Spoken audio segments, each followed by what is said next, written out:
¿Qué tal? ¿Cómo están? Y bienvenidos a Panorama Cardinal, nuestro informativo de Cardinal TV, el canal del país de la Cámara Uruguaya de Televisión. Para abonados presentamos los títulos informativos para nuestra edición central. Contrata el mejor seguro de vehículos. Plan Global del Banco de Seguros del Estado. El ministro de Educación y Cultura, Pablo da Silveira, habló tras participar del lanzamiento de Ópera Workshop 2022.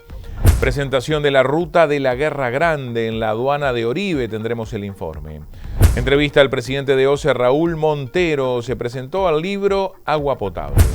El gobierno de 33 recibió al directorio de UTE para firmar importantes convenios. Plan piloto, Tu calle avanza en San José de Carrasco, con la participación de distintos colectivos. Tendremos el informe desde Canelones. Además, en Artigas, el Ballet del Sodre se presentará en el Auditorio Municipal el 25 de octubre. Compartiremos la información. Y vamos a comenzar el desarrollo de la información que tenemos para compartir con ustedes en Panorama Cardinal, destacando que el ministro de Educación y Cultura, Pablo da Silveira, habló luego del lanzamiento de la Ópera Workshop 2022. Un acontecimiento en nuestra vida cultural, es un acuerdo entre el Sodre y el Royal Opera House, que es uno de los más prestigiosos teatros de ópera del mundo y además una de las más prestigiosas escuelas de canto lírico del mundo. Este es un taller que ellos desarrollan en distintas partes. Es la primera vez que se hace en América del Sur.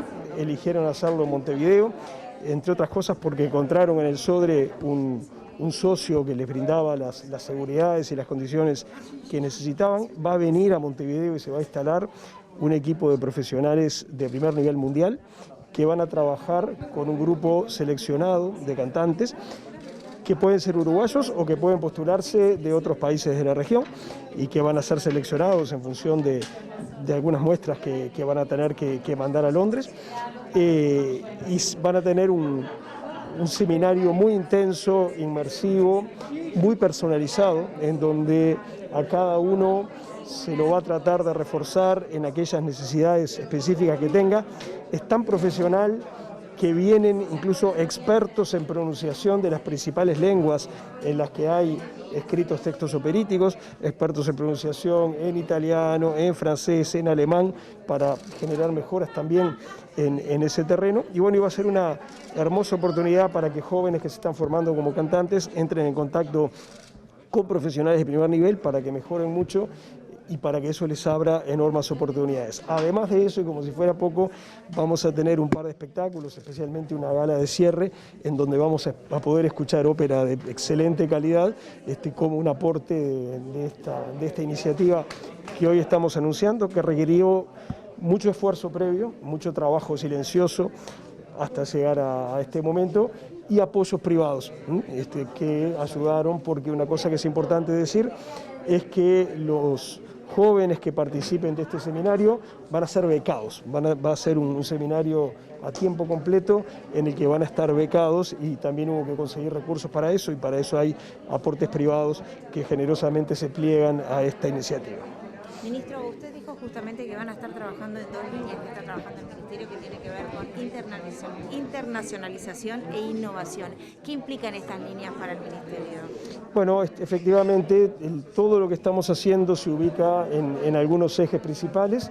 Uno de esos ejes es internacionalizar la actividad cultural del Uruguay, por dos razones. Primero, porque estamos en condiciones de hacerlo, porque tenemos muy buenas cosas para mostrar, porque podemos entrar en diálogo con muchas propuestas y con mucha gente en distintas partes del mundo. También porque Uruguay es un país chico, y si queremos darles horizontes de desarrollo a nuestros artistas, a nuestros agentes culturales, si queremos que lleguen a públicos más amplios, si queremos que tengan más oportunidades, bueno, ir más allá de fronteras, entrar en diálogo con otras comunidades culturales es una condición inicial. Además nos ayuda a ser mejores, y lo decíamos en la conferencia, la búsqueda de la excelencia en cada cosa que hacemos es un motor de nuestras políticas culturales. Eso lo aplicamos a muchas cosas con mucha naturalidad. Por ejemplo, lo aplicamos al fútbol y festejamos cuando nacen los Cavani o los Suárez y todo aquel que juega al fútbol lo intenta jugar de la mejor manera posible, pero lo mismo estamos haciendo a nivel de la danza, a nivel del canto, a nivel de las artes plásticas, tratar de desarrollar al máximo las potencialidades de nuestra gente. Y luego la innovación. Somos herederos de una tradición muy rica, somos herederos de políticas que tienen cosas buenas, pero uno tiene que siempre enfrentar el desafío de hacer cosas nuevas.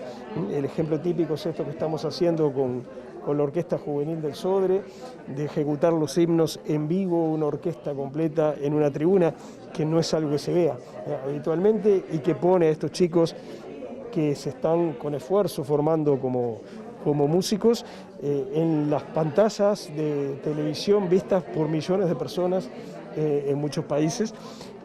Bueno, son líneas en las que estamos trabajando, en las que felizmente estamos teniendo resultados. En este momento en el Museo Malva de Buenos Aires se está haciendo una enorme exposición sobre el pintor uruguayo Rafael Barradas, con un gran impacto de crítica y de público en la República Argentina.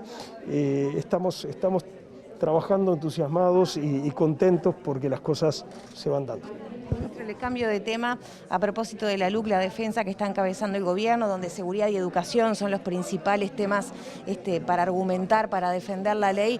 ¿Cuál va a ser la estrategia desde su posición para justamente abordar la defensa de la educación con los cambios que propuso la LUC? Explicar y explicar. Nosotros estamos convencidos de que la LUC es una muy buena ley, es una ley que no solo va a traer, que ya está trayendo buenas cosas para los uruguayos. Hay que pensar que hace un año que está en vigencia, o casi un año, y estamos convencidos de que explicando la gente va a entender por qué se hizo lo que se hizo y corrigiendo muchas cosas que se dijeron, porque durante el proceso de recolección de firmas se dijeron cosas que no eran correctas. Por ejemplo, en materia educativa se dijo que la LUC eliminaba la obligatoriedad para la educación de 3 años. La educación de 3 años nunca fue obligatoria en Uruguay. La ley de educación aprobada en 2008 bajo un gobierno de Frente Amplio estableció la obligatoriedad a partir de 4 años, no a partir de 3 años. Sin embargo, durante toda la campaña de recolección de firmas se afirmó una y otra vez que la LUC eliminaba la obligatoriedad de 3 años. Bueno, hay muchas cosas que corregir que se dijeron y que no son como parece. Con respecto, por ejemplo, a los órganos de gobierno de la educación. Por ejemplo, ese raro sistema de colegiados en distintos niveles que no solo no tiene paralelos en otros países, sino que ni siquiera tiene paralelos en otros entes autónomos en Uruguay, hacía muy difícil el proceso de toma de decisiones y ya hoy puede verse como resultado de la sustitución de esos consejos por direcciones generales, otro ritmo, otra dinámica, otra capacidad de ir tomando decisiones, porque hay que entender que en educación el tiempo que se pierde no es solo tiempo que se pierde. Cuando uno en lugar de tomar una decisión en una semana la toma en 6 meses, no es solo que perdió tiempo.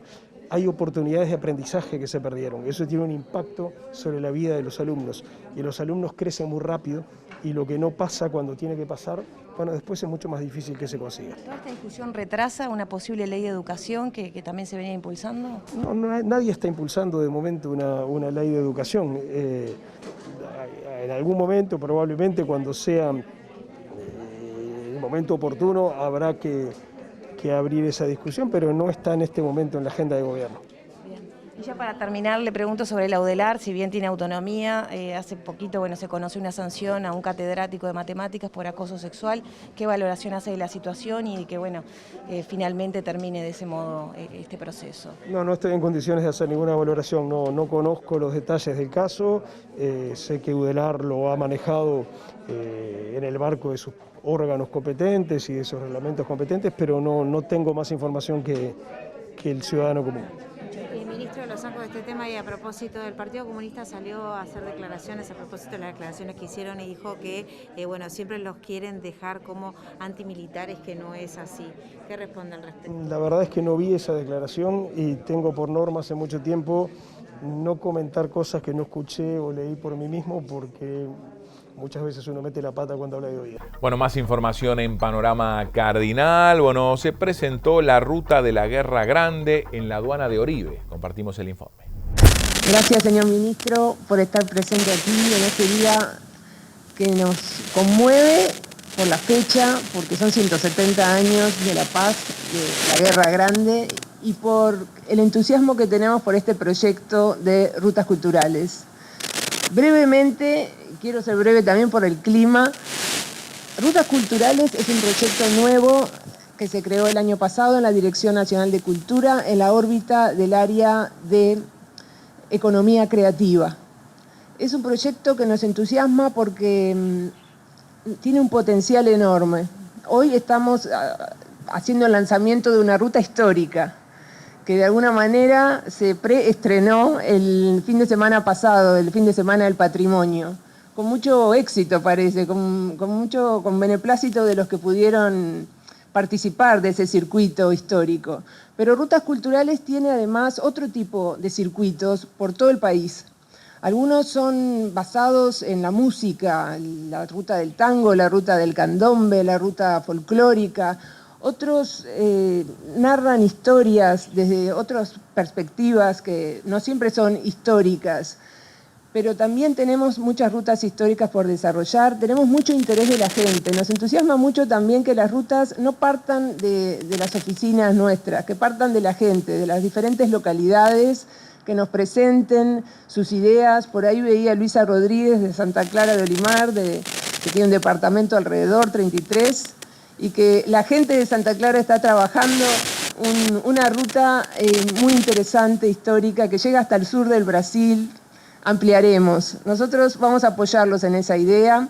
Hay rutas de las migraciones, estamos trabajando 6 rutas y también ya salió un proyecto arte cartográfico donde convocamos artistas que confeccionaron mapas muy especiales de diferentes localidades, en este caso del litoral del país. Y ahora vamos para la zona este.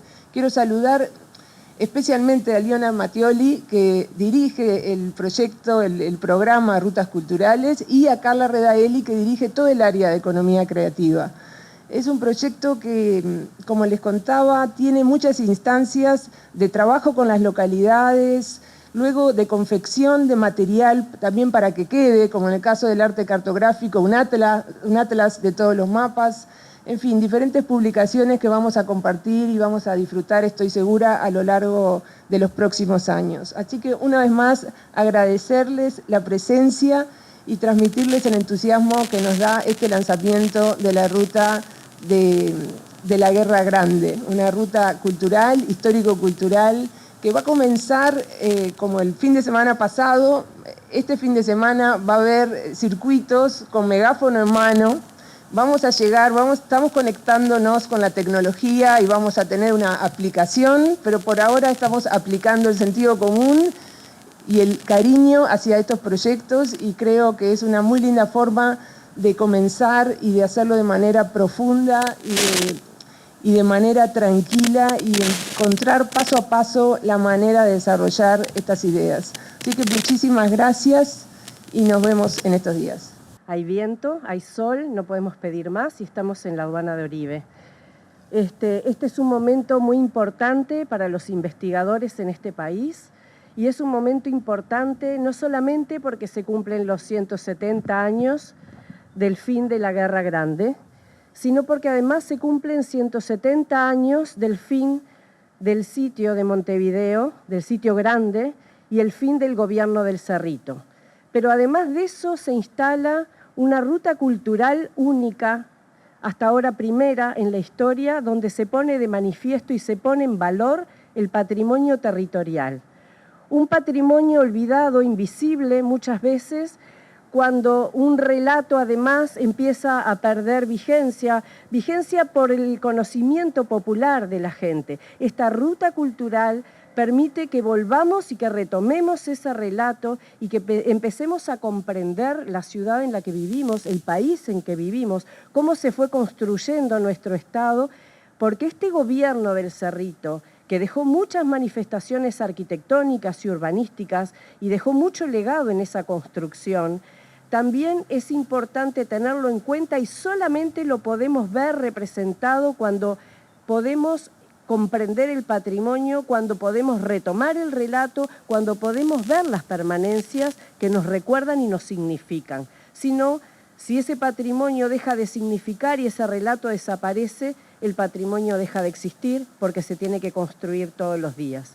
El gobierno del Cerrito abarcaba una parte muy importante del país, era el resto fuera de la ciudad sitiada, que estaba en la ciudad vieja, como ustedes conocen, pero además unía lugares muy importantes de la ciudad. Más allá de la aduana estaba también la Restauración, estaba también el Cerrito de la Victoria, las chacras del Miguelete, el Miguelete mismo. Había una estructura territorial, un sistema territorial, unas trazas transversales en esa búsqueda de conformar una ciudad más allá de un sitio.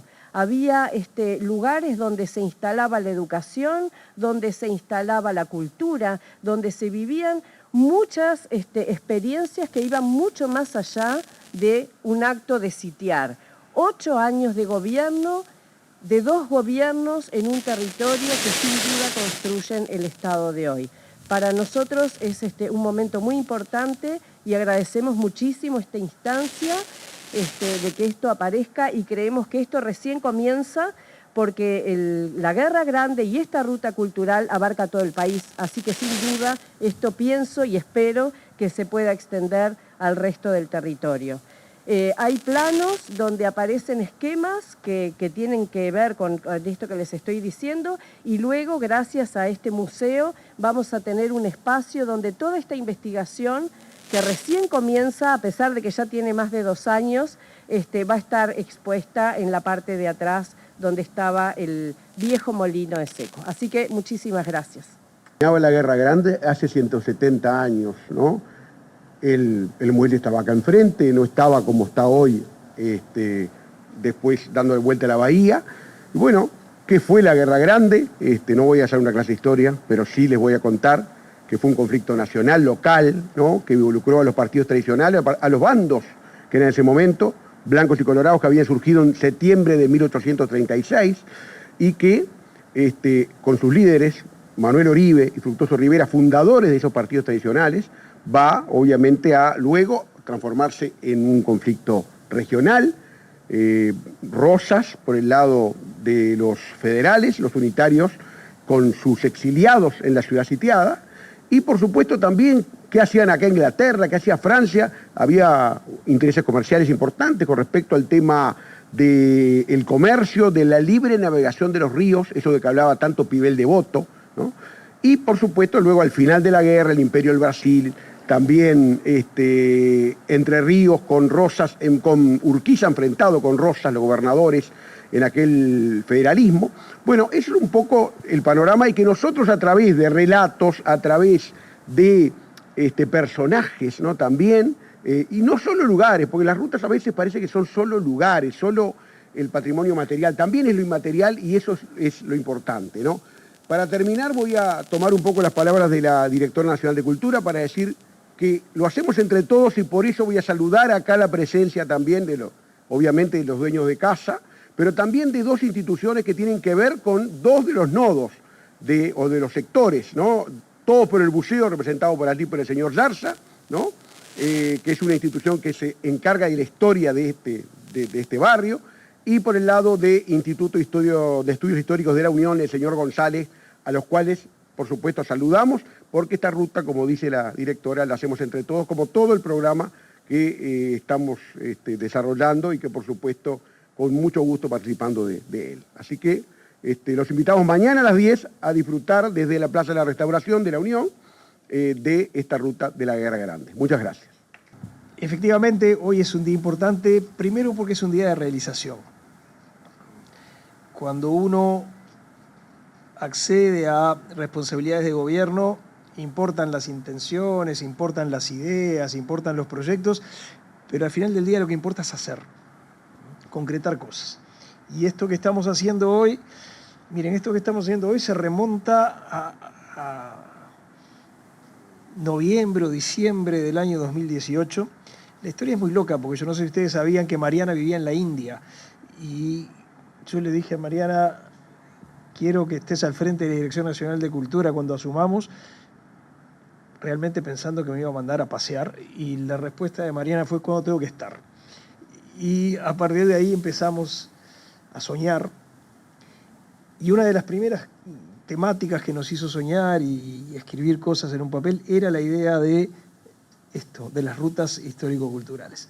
Entonces, estar hoy celebrando la concreción de una de esas rutas, para nosotros es muy lindo y es como el cierre de una etapa y el inicio de una etapa diferente. Además, efectivamente, el tema es muy importante y es muy importante por muchas razones. Una, la Guerra Grande dejó muchas en el paisaje urbano, en nuestro vocabulario.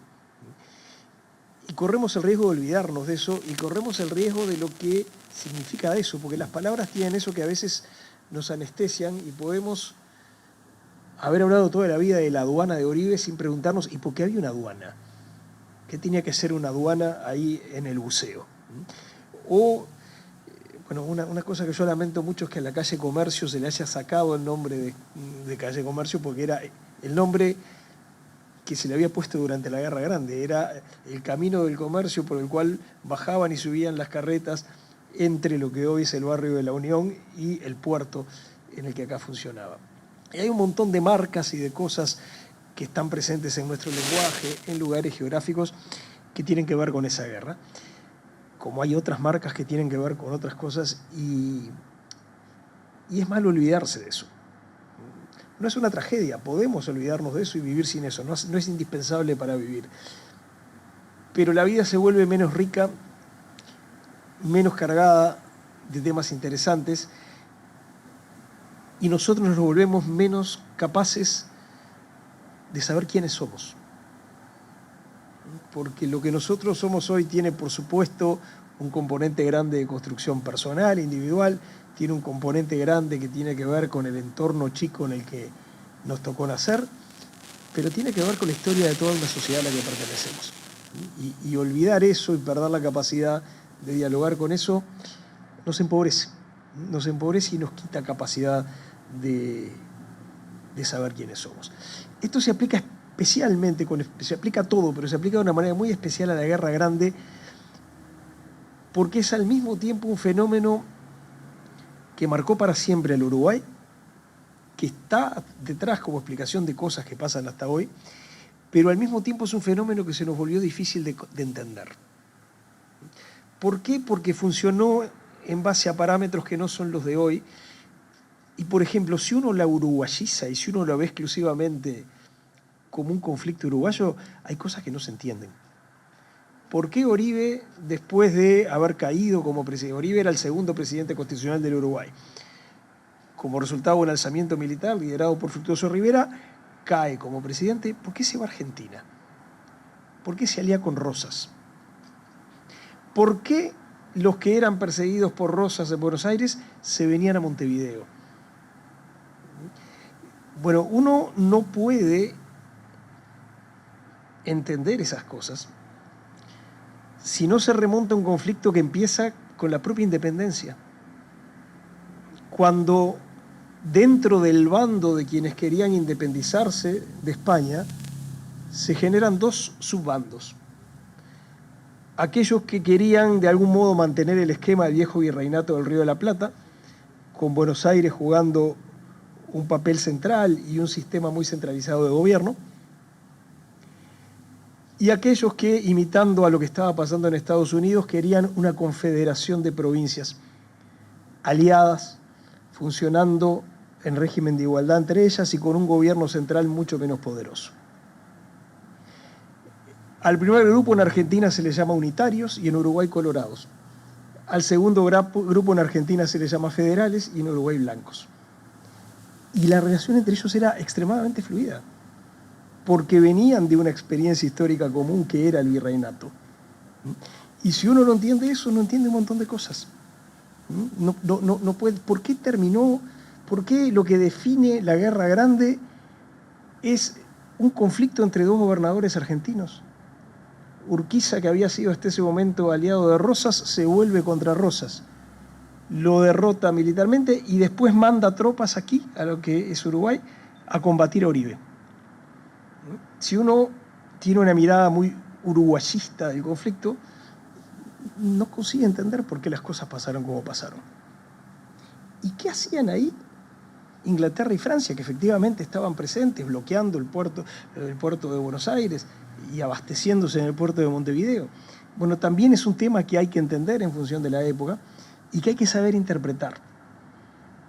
Porque a veces también hay interpretaciones que no nos ayudan a entendernos a nosotros mismos. La idea de que los criollos de la época eran simplemente como títeres de las grandes potencias y que en realidad Estados Unidos se independizó por Uruguay se independizó por Lord Ponsonby, o que lo que definió la Guerra Grande eran los intereses de Francia o de Inglaterra, en primer lugar es menospreciar a nuestros ancestros. Es creer que los criollos de la época no tenían sus propias agendas y su propia capacidad de influir. Pero además nos deja muchas cosas sin entender. Entonces, entender la Guerra Grande es difícil y muy apasionante. Pero además la Guerra Grande tiene una cosa muy interesante, y es que siendo una guerra, empieza a sentar las bases de la clase de convivencia que los uruguayos tenemos hasta hoy. Fue una guerra que duró muchos años, pero no fue una guerra en la que se combatió todo el tiempo. Y de hecho Uruguay estaba en esta situación rara que tenía dos gobiernos en forma simultánea, uno adentro de Montevideo y otro aquí, en el Cerrito de la Victoria y lo que hoy es el barrio de La Unión. Pero había contacto entre esos dos mundos. Y había ida y venida, y había influencia cultural, había hasta polémicas por la prensa entre quienes estaban de un lado y quienes estaban por el otro. El Uruguay de la coexistencia, el Uruguay de esa idea central, fundadora de la política uruguaya contemporánea, que es: acá nadie va a aniquilar a nadie, acá nadie va a exterminar a nadie, acá vamos a convivir. Por encima de nuestras diferencias, por encima de proyectos distintos, acá vamos a convivir. Y recuerden que la paz que hoy festejamos termina con esa fórmula de ni vencidos ni vencedores, que fácticamente es discutible. Uno puede asumir claramente que Oribe fue derrotado militarmente, pero que políticamente es real. Hasta el punto de que el primer presidente que viene después de la Guerra Grande, Juan Francisco Giró, era un blanco, el bando que había perdido militarmente, con apoyo de los dos grandes partidos. Y a partir de ahí se prolonga toda una tradición que se repite con la Revolución de las Lanzas y que se repite con un montón de cosas de el Uruguay como un país donde la política no sigue la lógica del exterminio. Nadie pretende borrar del mapa a nadie y nadie pretende fundar nada desde cero. Convivimos de hace mucho, vamos a seguir conviviendo, y a medida y cuanto más pasa el tiempo es más lo que nos une que lo que nos separa, por más que haya cosas que nos separan. Todas esas cosas son cosas importantes de vivir, porque Uruguay es un país, y de entender, porque Uruguay es un país con tradiciones políticas muy viejas. Fíjense, tenemos dos de los partidos más antiguos del mundo. Dos partidos que tienen casi 200 años, un disparate. Hay poquitísimos partidos en el mundo que duran tanto. Tanto es así que solo a los uruguayos se nos ocurre decir que el Frente Amplio es una fuerza política nueva. Tiene medio siglo. Busquen en América Latina cuántos partidos de implantación nacional tienen medio siglo de existencia permanente, y no son muchos. El Frente Amplio es un partido maduro en términos comparativos históricos. Solo a nosotros se nos ocurre que es un partido nuevo porque, claro, como lo comparamos con los partidos, dos de los partidos más antiguos del mundo, parece un chiquilín chico. Pero un partido que tiene medio siglo no es un partido que esté en su etapa fundacional ni nada por el estilo, es un partido consolidado, maduro. Entender nuestra historia nos hace entender nuestra coexistencia política. Entender nuestra coexistencia política nos hace entender que somos un caso de éxito en el mundo, de convivencia civilizada, de construcción, de coparticipación en el ejercicio del gobierno, de búsqueda de consensos por encima de lo que nos separa. Eso nos hace diferentes, y eso es algo que puede hacernos sentir legítimamente orgullosos, porque es una construcción cívica realizada entre todos y a lo largo de muchísimas generaciones. Eso es también lo que estamos festejando hoy acá. Muchas gracias. Más información en Panorama Cardinal. Bueno, entrevista al presidente de OCE, Raúl Montero, en la presentación del libro Agua Potable. Bueno, estamos en una fecha muy especial y en esta fecha se está presentando un libro. Queríamos saber de qué se trata y cómo está compuesta la obra. Bien, se trata de 2 tomos de una misma temática. El autor es el ingeniero Danilo Ríos, que actualmente es gerente de una importante área de OCE de Montevideo. Lamentablemente se retira, se jubila en pocos días. Y bueno, los 2 tomos versan. El primer tomo trata del problema del agua de Montevideo desde tiempos de la colonia hasta que un inversor uruguayo junto con 2 inversores argentinos, el señor Enrique Fin y los señores Lanús y Lezica argentinos, se ponen al hombro la tarea de traer agua a Montevideo desde Santa Lucía. Fue una obra fantástica, una obra que yo decía recién en la presentación que si la fuéramos a encarar con los medios de ahora sería una obra muy complicada de realizar, porque es una obra se construyó una toma del río, se construyó una planta de energía a vapor, se colocaron bombas, se instalaron 80 kilómetros de tubería, se construyeron depósitos, luego tuberías desde ese depósito hacia el centro de Montevideo. Fue una obra que se hizo en 3 años, y bueno, repito, con los medios de ahora aún así sería difícil de encarar. Imagínense lo que sería hace 150 años. Luego el segundo libro trata sobre ya la finalización de esa concesión, luego de esos precursores, todo el sistema pasa a manos de una empresa inglesa, y bueno, y el libro termina ya con el nacimiento de OCE en 1952. Ya al final de su libro, yo decía recién que uno entra a conocer a algunos personajes. Eso a uno que lleva unos cuantos años de OCE ya lo entra a tocar, personajes muy queridos además. Pero es muy interesante, una temática que además sigue estando muy vigente. Por ejemplo, el estudio de otras fuentes de agua para Montevideo, permanentemente anda rondando esa idea en los 2 libros. Todo el tema de la calidad de agua, el tema de las normas de agua, el tema de tarifas, fue una eterna interacción con el sistema político y con la población. En fin, para nosotros es un gusto, forma parte de la conmemoración de los 150 años que estamos viviendo, por lo tanto pensamos que son cosas que hay que hacer, que lo peor que nos puede pasar es que olvidemos a toda esa gente que de la nada hizo casi todo. Así que, en la manera de que sigan viviendo, nos aseguramos que nos siguen guiando todos esos importantísimos precursores que el libro cita en todas sus páginas. Y llegando a esta conmemoración de estos 150 años del agua potable en nuestro país, ¿cómo viene trabajando OCE? ¿Qué iniciativas tiene? ¿Planes?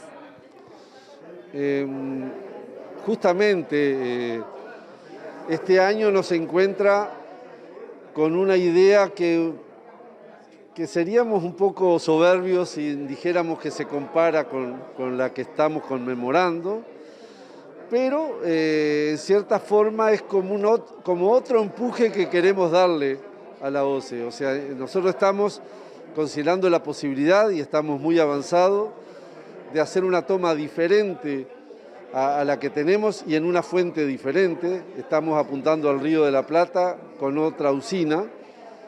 Eso no quiere decir que haya sido un error lo que pasó con el Santa Lucía, es que hace 150 años que está funcionando y creo que el crecimiento que ha tenido Montevideo amerita que tenga otra fuente y otra planta de potabilización complementarias, sin que deje de existir agua corriente. Así que realmente los 150 años nos encuentran en un periodo fermental en el que estamos planteando que construir una planta que aporte el 30% de lo que aporta agua corriente, porque eso nos va a dar mayor seguridad, nos va a dar mayor tranquilidad frente a diferentes eventos, tanto climáticos como de calidad de agua bruta.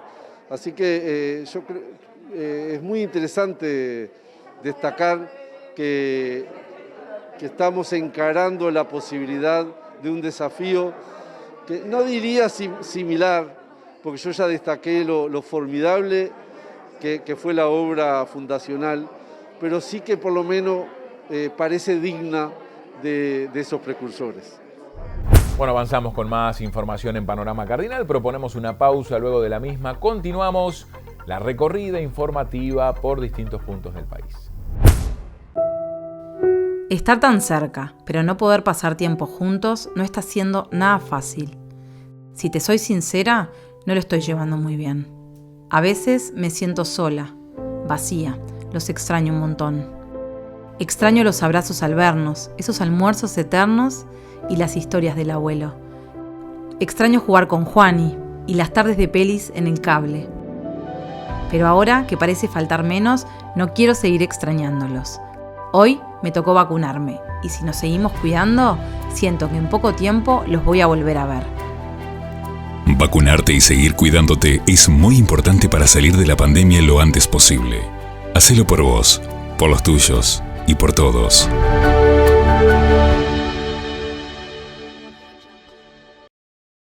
Contrata el mejor seguro de vehículos. Plan Global del Banco de Seguros del Estado. Bueno, más información en Panorama Cardinal. Nos vamos al departamento de 33, donde la Intendencia recibió a representantes de UTE para firmar importantes convenios. En el día de hoy, para el gobierno de 33, es un día relevante. Es un día de mucha trascendencia. Agradecerles a la presidenta, al directorio de UTE, que está en la ciudad, en el departamento de 33, aparte de su equipo gerencial, autoridades departamentales y locales de UTE, están presentes en 33 y hemos tenido realmente una muy grata reunión de planificación, de trabajo en conjunto entre ambos organismos. Felicitamos y nos ponemos muy felices de tener una empresa tan importante y tan medular en el país como lo es UTE, que con un directorio, con sus equipos técnicos que recorren tanto el país, que se interesan, que se preocupan y se ocupan de las distintas realidades territoriales. Por eso, hoy es un día, como lo dijimos, y quiero resaltarlo, de mucha importancia y relevancia para el gobierno de 33. Es en el marco, y agradecemos en ese sentido a las autoridades del organismo por esta muy grata visita que hemos tenido. También se da en el marco esta visita y esta recorrida de las firmas de 3 convenios entre UTE y el gobierno de 33, que 2 están referidos a solicitudes que fueron plasmadas por concejales, por alcaldes, una de ellas que es para el municipio de General Enrique Martínez, La Charqueada, donde se solicita en comodato para dicho municipio un inmueble de UTE donde ahí se va a prestar los servicios de un cajero, algo que en el municipio no existe, y vaya que sí es importante. Lo mismo también en Santa Clara de Olimar, una solicitud de su alcalde y concejales también de un local que es propiedad de UTE, para que ahí también sea utilizado, se trabaje con un fuerte componente social, por ejemplo, un grupo de tejedoras, algo que también el alcalde estuvo reunido con algunos grupos y sectores de la sociedad de Santa Clara, como también así lo han hecho algunos concejales del municipio de Santa Clara.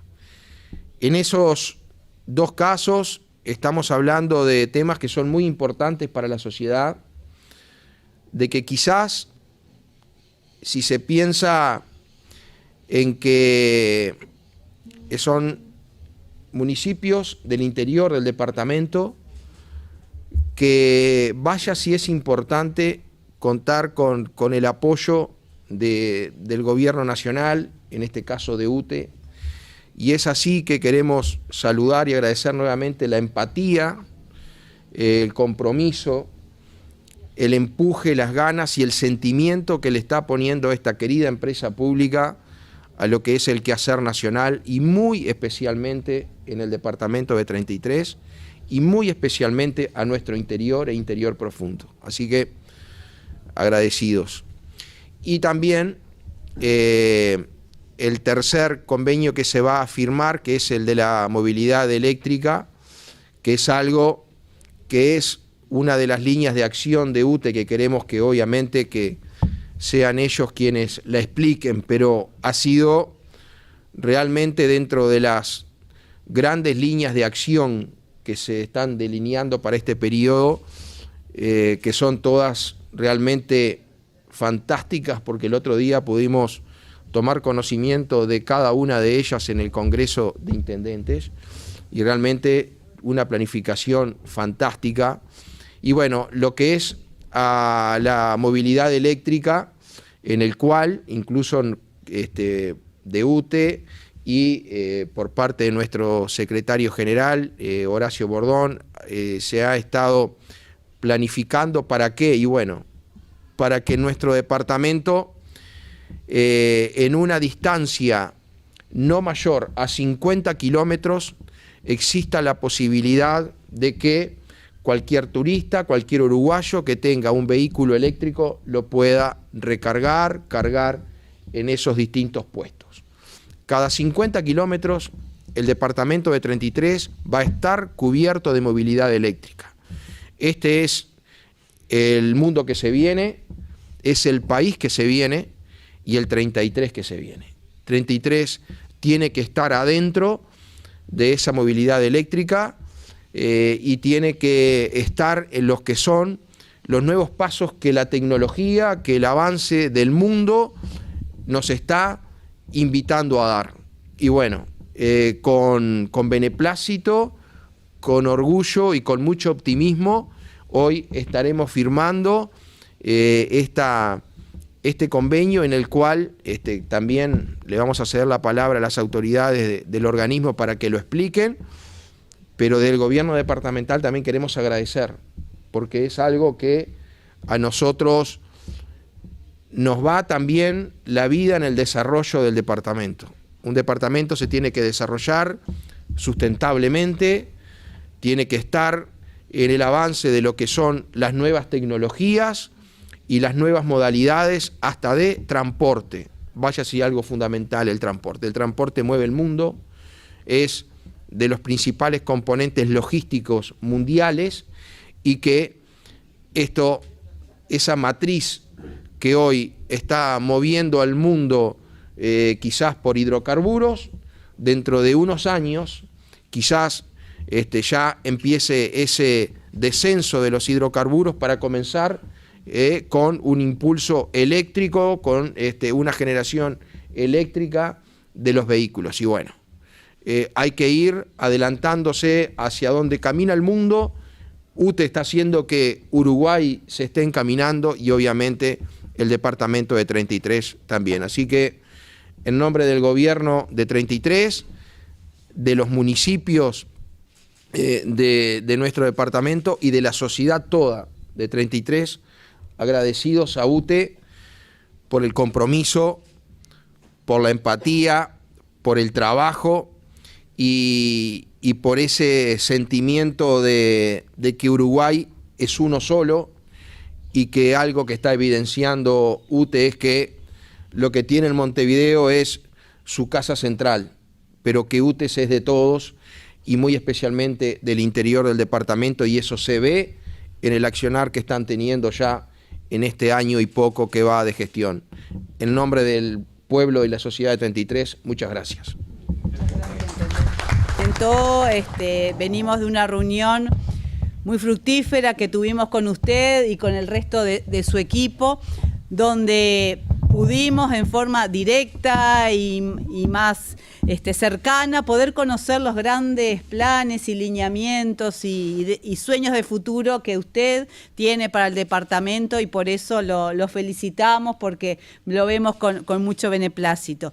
Desde el punto de vista de UTE como empresa pública, y como lo decía el señor intendente, la UTE es de todos, la UTE es de todos los ciudadanos de este país, porque la UTE no es de quienes la llevamos adelante o trabajamos en ella, no, es la empresa de todos los uruguayos, y por eso es que no es en Montevideo, no es en tal lugar o cual, tiene que ser en todos los puntos más cercanos y más lejanos de los distintos departamentos de nuestro querido y hermoso país.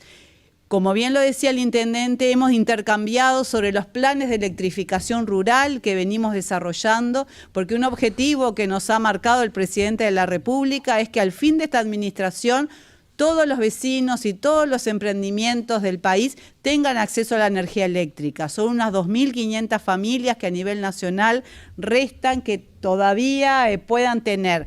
Bueno, más información en Panorama Cardinal. Nos vamos al departamento de Canelones. Plan piloto Tu Calle Avanza en San José de Carrasco con la participación de distintos colectivos.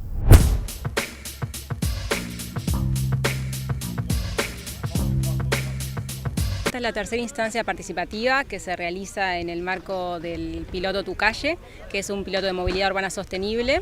Se está realizando un trabajo conjunto con el municipio de Ciudad de la Costa, la Intendencia de Canelones y el PNUD. Y esta instancia en particular es una instancia de codiseño con vecinos y vecinas, como las que realizamos anteriormente, y particularmente se enfoca en quienes caminan por la zona o andan en bici, skate o tienen como ya una movilidad activa en la zona, para pensar ideas en conjunto para dar respuesta a esta dificultad para desplazarse en estos medios por el área. Y ahora venimos a este taller ya con los lugares priorizados para poner mayor foco en las ideas a través de algunas dinámicas. Como ven ahí tenemos unos dispositivos para poder trabajar sobre las imágenes de la zona y ideando en conjunto, y tenemos unos tableros con preguntas que guían el intercambio. Bueno, la Intendencia entiende que existe un cambio social, de alguna manera, en el modo de desplazarse en la ciudad. Hay una necesidad de usar de manera diferente los espacios, y entonces, de alguna manera esto se trata de generar una experiencia participativa, para comprender el problema en un espacio concreto como este y ver posibles soluciones para generar mejores condiciones de accesibilidad. Yo creo que lo que más hace falta es esto, ¿no? Es conversar, ver puntos de vista, y creo que van a ser una conjunción de factores: ciclovías, alguna norma que reduzca la velocidad, capaz que alguna calle flechada, y creo que lo fundamental es ponerse en el lugar del otro y ser lo más respetuoso posible. Me parece una muy buena iniciativa. Yo vengo acá a andar al skatepark prácticamente todos los días y me pasa siempre de tener problemas andando en la calle con autos o ómnibus o motos. Hay muy poca señalización y esa es una de las cosas que están mencionando. Venimos un público bastante variado de gente, hay bikers, hay rollers, hay personas que dicen que no andan en nada, que simplemente caminan, y es un buen espacio de intercambio para hablar entre todos y ojalá que se pueda concretar. Bueno, de Canelones nos vamos al departamento de Artigas para destacar que el Ballet del Sodre se presentará en el Auditorio Municipal el día 25 de octubre. Javier Bertalot, director de Cultura, Turismo y Deportes, gracias por atendernos. Se comenzó a difundir ya lo que son los spots de la llegada del Ballet del Sodre a nuestra ciudad. ¿Qué significa para usted como director? Bueno, realmente un paso muy importante, tener la posibilidad de recibir en nuestra ciudad nada más y nada menos que al Ballet del Sodre. El próximo lunes 25 va a ser su actuación del mes en curso en el Auditorio Municipal. Hace pocas horas tuvimos también la posibilidad de tener del Sodre este equipo formidable, sin lugar a dudas, que tiene que ver con otro de los cuerpos estables que tiene el Sodre y que tiene que ver precisamente con la música, y ese cuarteto de violines acompañados por un piano que tuvimos la posibilidad de tenerlos en nuestra ciudad por unas horas, pero posteriormente actuaron en Gomensoro y en Bella Unión. Y esto del 25 de El Sodre es realmente importante, son cosas de nivel artístico, musical, que la sociedad va a tener oportunidad de ver. Y aprovecho ya para anunciar también que el 13 de noviembre se va a hacer un concierto de piano en el auditorio que va a estar a cargo de Miguel Lecueder y que va a tener la presencia también de Andrés Arbiza en la oportunidad a los efectos de inaugurar el piano que nos donara la familia Campomar a través de gestiones realizadas por la vicepresidenta del Sodre, la señora Adela Dubra, y que es un piano alemán, un Blüthner de primer nivel, y vamos a tener también esa posibilidad para que la sociedad de Artigas tenga eso de poder ver cosas realmente de nivel en nuestro principal escenario cultural, sin lugar a duda, como es el auditorio. Javier, más allá de los gustos musicales, como tú destacabas, este tipo de actividades culturales jerarquizan el departamento, en este caso la ciudad, pero todo el departamento, como pasó días atrás en Bella Unión y en Gomensoro. Claro, con el conjunto de cámara del Sodre, que tuvimos la posibilidad de llevarlo al interior. Obviamente que sí, a eso debemos apuntar. La cultura debe derramar hacia el interior, hacia nuestro departamento, y nosotros debemos hacerla derramar hacia el interior de nuestro departamento. Ese es el propósito, eso es lo que buscamos, eso es lo que vamos a intentar lograr mientras estemos al frente de esta dirección.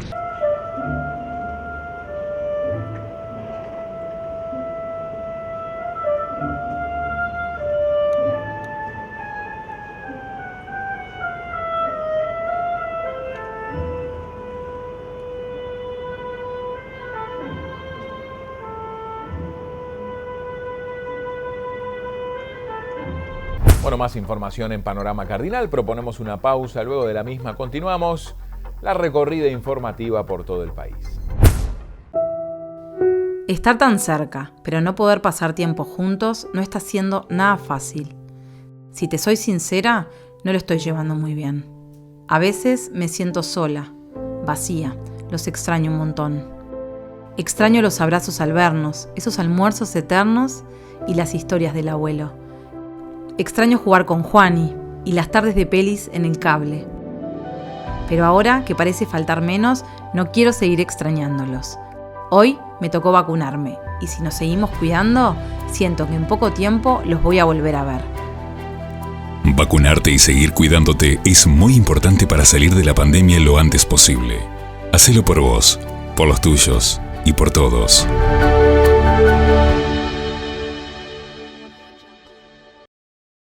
Contrata el mejor seguro de vehículos. Plan Global del Banco de Seguros del Estado.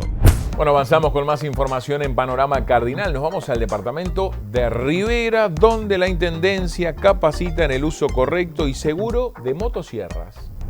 Es un curso básicamente pensado desde el punto de vista de seguridad, porque incluye lo que es el sector de parques y jardines, SECOET y bomberos, que son quienes se enfrentan a las emergencias climáticas, digamos. Entonces, todo lo que tiene que ver con el desmalezado y los trabajos de poda con motosierra implican un riesgo que, bueno, tenemos que controlarlo de alguna manera.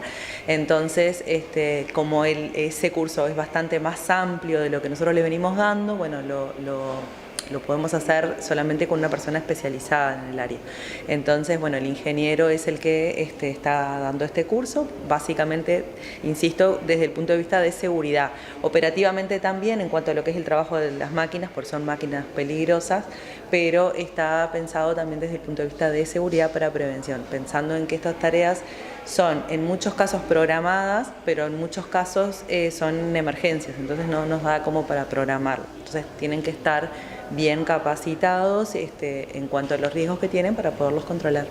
El objetivo es tener un entrenamiento base para luego poder diferenciar situaciones de riesgo en las que enfrentan, en este caso, los muchachos de parques y jardines y bomberos. Es decir, necesitamos el entrenamiento a nivel industrial, donde se repite permanentemente la misma situación minuto tras minuto, para adaptarlo eso durante una semana entera, de grabarlo en la mente de tal manera que cuando se presenten situaciones muy particulares para solucionar situaciones de riesgo, ya sea de vida en el caso de los bomberos o situaciones del ornato público, como trabaja la gente del personal de la Intendencia, tengan la posibilidad de encontrar el mecanismo y el procedimiento de hacerlo en forma correcta. Bueno, más información en Panorama Cardinal. Nos vamos al departamento de Maldonado, donde el Museo Figueredo reeditó un ensayo sobre José Enrique Rodó. Bien, como estamos en el Día del Patrimonio y se homenajea al maestro Rodó, Álvaro Figueredo, en el año 1956 más o menos, hizo un ensayo sobre el pensamiento arielista de Rodó. Y en ese momento la comisión que había hizo una publicación que gracias al apoyo de la Dirección General de Cultura de la Intendencia se hizo una reedición de ese folleto, que es el que estamos distribuyendo, y además estamos haciendo una exposición de las esculturas de Mario Lasso, un escultor del departamento de Maldonado, que ha sido muy reconocido, es de los que ha hecho muchos de los bustos de Artigas que lucen en las escuelas, y bueno, la colección la tenemos en custodia, son unas 90 esculturas, y bueno, estamos homenajeando a los de casa, a los de Maldonado, porque generalmente Mario Lasso ha sido bastante olvidado, pero la colección llegó a nosotros y la cuidamos y la mantenemos lo más prolija que podemos. Estamos entregando este folleto, que es un ensayo de Álvaro Figueredo sobre el pensamiento arielista de Rodó, que es una reedición que hicimos o logramos con el apoyo de la Dirección General de Cultura de la Intendencia Municipal de Maldonado. La comisión ya había publicado este ensayo y bueno, y ahora para esta conmemoración del Día del Patrimonio de José Enrique Rodó, hemos hecho esta publicación y la entregamos a los visitantes como testimonio de dos artistas, dos grandes escritores. Álvaro es un escritor que está prácticamente olvidado y desconocido en nuestro país. Hay lugares como en Canadá que se hacen talleres exclusivamente de su poesía, de sus ensayos, pero fundamentalmente su poesía, que es muy difícil de comprender porque además tiene una forma muy particular de escribir. De esta forma finalizamos Panorama Cardinal, nuestro informativo de Cardinal TV, el canal del país, de la Cámara Uruguaya de Televisión para Abonados. El agradecimiento a los colegas por su participación y nos reencontramos mañana con toda la información. Muchas gracias.